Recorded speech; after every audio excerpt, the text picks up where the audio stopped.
बनाने वाले ने कहा था कि ये डूब नहीं सकता, खुदा भी इसे नहीं डुबो सकता।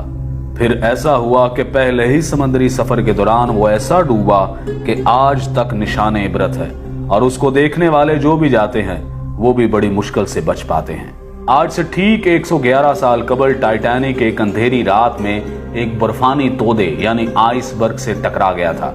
उस वक्त जहाज पर सवार ज्यादातर अफराद नींद की आगोश में थे। हादसे के वक्त टाइटैनिक 41 किलोमीटर फी घंटा की रफ्तार से इंग्लैंड के शहर साउथहैम्पटन से अमेरिका के शहर न्यूयॉर्क की तरफ जा रहा था और सिर्फ 3 घंटे के अंदर 14 और 15 अप्रैल 1912 की दरमियानी रात टाइटैनिक बहरे ओकियानूस में डूब गया।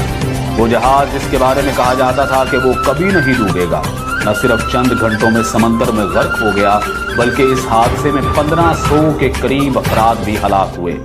111 साल बाद भी उसे सबसे बड़ा समंदरी हादसा समझा जाता है। सितंबर 1985 में इस जहाज की बाकियात को बहरा ओकियानूस में जाए हादसे से हटा दिया गया था। हादसे के बाद यह बहरी जहाज कनाडा से 650 किलोमीटर के फासले पर 3843 मीटर की गहराई में 2 हिस्सों में बट गया और दोनों हिस्से एक दूसरे से 800 मीटर के फासले पर पड़े थे। 111 साल गुजरने के बाद भी इस हादसे के बारे में मुअम्मे मौजूद हैं। माहिरीन की राय इसके बारे में क्या है, जानिए इस वीडियो में। इस बहरी जहाज के बारे में कहा जाता था कि यह डूब नहीं सकता, खुदा भी इसे नहीं डुबो सकता। इस यकीन की कुछ वजूहात भी थी। Federal university of Rio de Janeiro के शोबा बहरिया और ओशन इंजीनियरिंग के प्रोफेसर और इंजीनियर अलेक्जेंडर डी पेन्हो अल्हो कहते हैं कि इंजीनियरिंग के लिहाज से यह डिजाइन की बुनियाद पर तैयार करदा पहला बहरी जहाज था। कई वाटर टाइट कंपार्टमेंट्स बनाए गए थे, यानी जहाज का एक कमरा पानी से भर भी जाए तो दूसरे कमरे को गर्क नहीं कर सकता था। वो बताते हैं कि इस जहाज की तैयारी के दौरान कुछ मुश्किलात पेश आई थी, जैसा कि जहाज की ऊंचाई कितनी रखी जाएगी ताकि बिजली की तारें और पानी के पाइप ठीक से काम कर सके। इस पर बहुत सोच विचार की गई थी। प्रोफेसर अल्हो के मुताबिक इस पर गौर करने के बाद उस वक्त के इंजीनियर्स ने जहाज की ऊंचाई का तयन किया।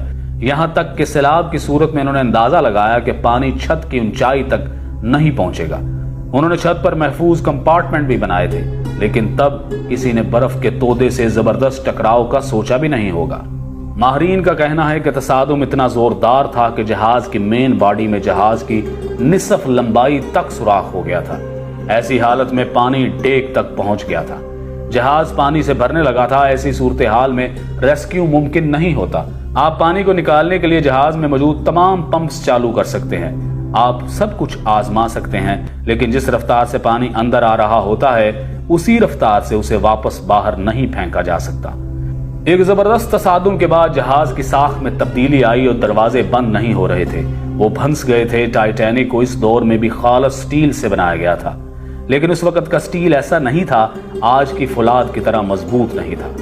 बड़े हादसों के बाद इसकी वजूहात में इंसानी गलतियां हमेशा पाई जाती हैं।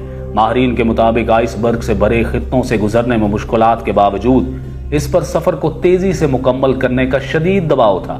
दरअसल ये दबाव ब्लू बैंड हासिल करने के लिए था। 1839 में शुरू होने वाला ये एजाज बहरा ओकियानूस को अबूर करने वाले तेज तरीन जहाज को दिया जाता था। टाइटैनिक को इस एजाज का सबसे मजबूत दावेदार समझा जाता था। इस वक्त दुनिया की बड़ी कंपनियों के दरमियान जहाज बनाने का मुकाबला था। उस वक्त इंग्लैंड और जर्मनी के दरमियान मुकाबला था कि सबसे बड़े और तेज तरीन जहाज कौन बनाएगा। सबसे बड़े और तेज तरीन जहाज को सरकारी तौर पर ब्लू बैंड मिल गया। इस कारनामे को हासिल करने के लिए किसी भी जहाज के लिए पहला सफर सबसे अहम समझा जाता था। पहले सफर के दौरान जहाज की हालत सबसे बेहतर होती है। जहाज पहले सफर में तेज तरीन रफ्तार हासिल कर सकता है और टाइटैनिक ने भी तेज तरीन रफ्तार हासिल करने की कोशिश की थी। बच जाने वाले लोगों में से बहुत से लोगों ने बताया था कि जहाज के कप्तान को इर्द गिर्द के इलाकों में बर्फ के तोदों के बारे में इतला दी गई थी, लेकिन उसने जहाज की रफ्तार कम नहीं की क्योंकि वो तेज रफ्तारी से बहरे ओकियानूस को अबूर करके ब्लू बैंड हासिल करना चाहता था। लेकिन यही तेज रफ्तारी और गरूर और तकब्बुर और खुदा को चैलेंज इस जहाज को डुबोने का सबब बने।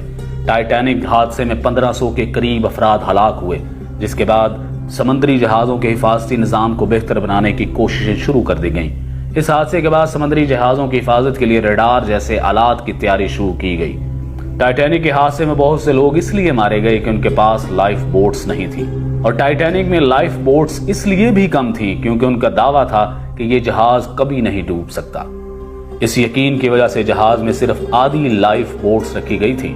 یہ حادثہ سمندری جہازوں کی حفاظت کے حوالے سے ایک اہم سنگ میل ثابت ہوا۔